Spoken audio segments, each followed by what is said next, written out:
Brain ये दिख गया आपको, इसमें ब्रेन का ये वाला इसका फेस है, देखिए ना ये ब्रेन इसका फेस है ना, तो ये अगला हिस्सा को हम लोग कहते हैं फ्रंटियल पार्ट।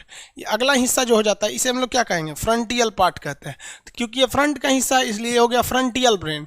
और ये वाला हो जाता है ना मिडिल पार्ट, और ये वाला होता है बैक पार्ट। टोटल ब्रेन के 3 भाग हो जाते हैं। देखिए अब शकल से देखिएगा, उसका शकल उधर है। सबसे बड़ा भाग कौन सा होता है, फ्रंटियल ब्रेन। सबसे बड़ा भाग फ्रंटियल ब्रेन होता है। टोटल ब्रेन का 66% यही हो जाता है, फ्रंटियल ब्रेन, यही भाग हो जाता है फ्रंटियल। उसके बाद क्या हो जाता है आपका मिडिल, और सबसे नीचे गर्दन के पास क्या होता है, बैक होता है, बैक वाला भाग होता है। तो ब्रेन का तो शकल देख लिए आप लोग। इसे कौन सी हड्डी सुरक्षा देती है, क्रेनियम नामक हड्डी सुरक्षा देती है। अब हम यहाँ आते हैं अपने टॉपिक पर। यहाँ आपको बता देते हैं ब्रेन का 3 हिस्सा हो गए ब्रेन के। पहला बोलेंगे तो अग्र मस्तिष्क, यानी फ्रंट वाला पार्ट, अग्र मस्तिष्क। अग्र मतलब होता है फ्रंट पार्ट, अग्र मतलब अगला भाग अग्र। उसके बाद बीच वाला आएगा, तो बीच वाले को मिडिल में मध्य कहते हैं। उसके बाद क्या आएगा, पीछे वाला बैक वाला, इसे पश्च कहते हैं।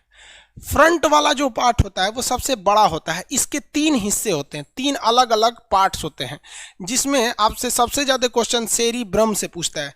सेरी देखिए ब में इसे र है रम, सेरिब्रम सबसे बड़ा भाग, जो ये तो ऑलरेडी सबसे बड़ा होता है, उसका सबसे बड़ा, उसमें भी सबसे ज्यादा हिस्सा सेरिब्रम का होता है।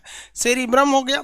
सेरिब्रम जो होता है इसे मस्तिष्क का सबसे आगे वाला भाग होता है, सबसे पहला भाग, इसलिए इसे हम लोग प्रमस्तिष्क कहते हैं। प्रमस्तिष्क। अरे मस्तिष्क कैसे लिखाएगा, देख लीजिएगा ठीक से लिखा है कि नहीं, अपना समझ जाएंगे। मस्तिष्क ये टोटल ब्रेन का 2/3 पार्ट होता है, यानी लगभग परसेंटेज में बात करेंगे तो 66% भाग होता है। जो एग्जाम में क्वेश्चन पूछे जाएंगे यही 2 पूछे जाएंगे कि ब्रेन का सबसे ज्यादा पार्ट कौन घेरा है, तो आप बताएंगे अग्र मस्तिष्क। लेकिन दिक्कत ये होती है कि ऑप्शन में ही नहीं रहता अग्र मस्तिष्क, यानी फ्रंटियल ब्रेन नहीं रहता है, ऑप्शन में रहता है सेरिब्रम। तो ऑप्शन क्या लगाएंगे लोग, सेरिब्रम लगाएंगे। सेरिब्रम, सेरिब्रम कितना परसेंट होता है, तो 2/3 होता है, यानी 66% होता है।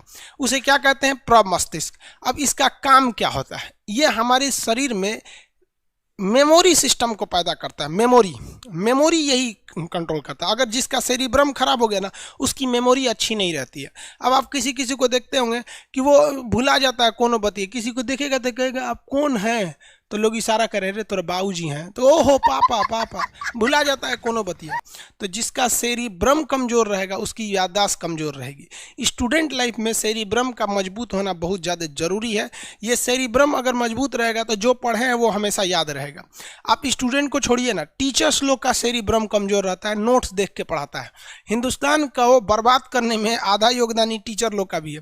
हिंदुस्तान के लगभग 50 से 60% टीचर्स, खास करके जीएस सेक्टर में, अब हम तो जीएसए की बात करेंगे, बाकी को बात हम क्या करेंगे, वो नोट्स देख के पढ़ाते हैं।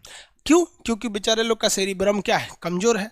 और आप लोग का अगर सेरिब्रम कमजोर है तो एग्जाम में भूल जाएंगे, मजबूत रहेगा तो याद रहेगा। अब ये बढ़ता कैसे है, तो इसके 2-3 रास्ते हैं बढ़ने के।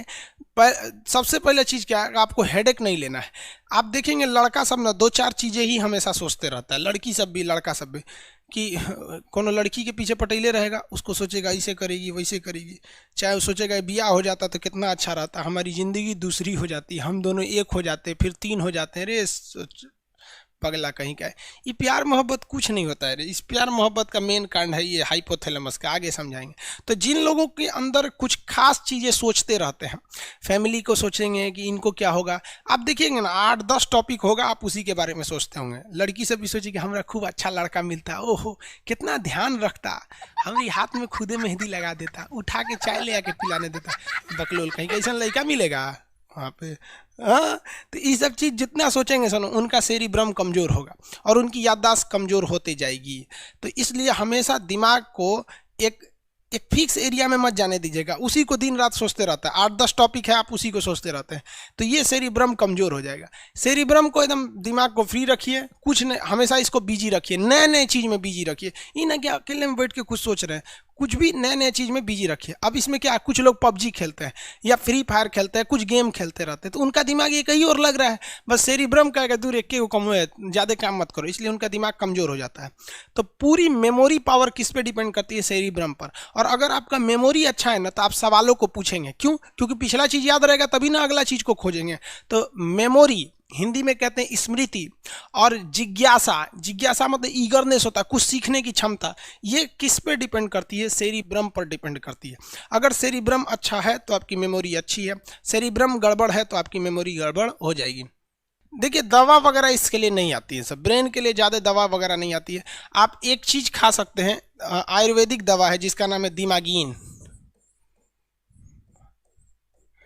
ये आयुर्वेदिक दवा है हमदर्द की, टेस्ट भी अच्छा रहता है, च्यवनप्राश की तरह होता है। दिमागीन एक दवा होती है, लिख लेंगे लोग इसको, ये 1 चम्मच खाना होता है, ये आयुर्वेदिक है, नुकसान नहीं करता है। 1 चम्मच खाइए और ठीक ठाक से रहेंगे, बाल वाल नहीं झड़ने देता है, क्योंकि दिमाग पे टेंशन लेंगे तो ये होगा। अरे बेवकूफ़, दिमागीन का नाम इंग्लिश में क्या लिखना है रे बेवकूफ़ कहीं का, दिमागीन ले, इसीलिए बोलते हैं सीबीएसई वाला लोल होता है सब। अरे बाबू, हिंदी में लिखेंगे राम चाहे इंग्लिश में लिखेंगे राम, क्या अंतर हो जाता है, पूरे सीबीएसई वाला है। दिमागीन हो गया, दिमागीन हो सकता है बंगाल का है, होगा, बंगाल वाले लोग हिंदी बहुत कमजोर होती है। तो आपको आई होप ये वाला तो पार्ट समझ में आ गया, सेरिब्रम।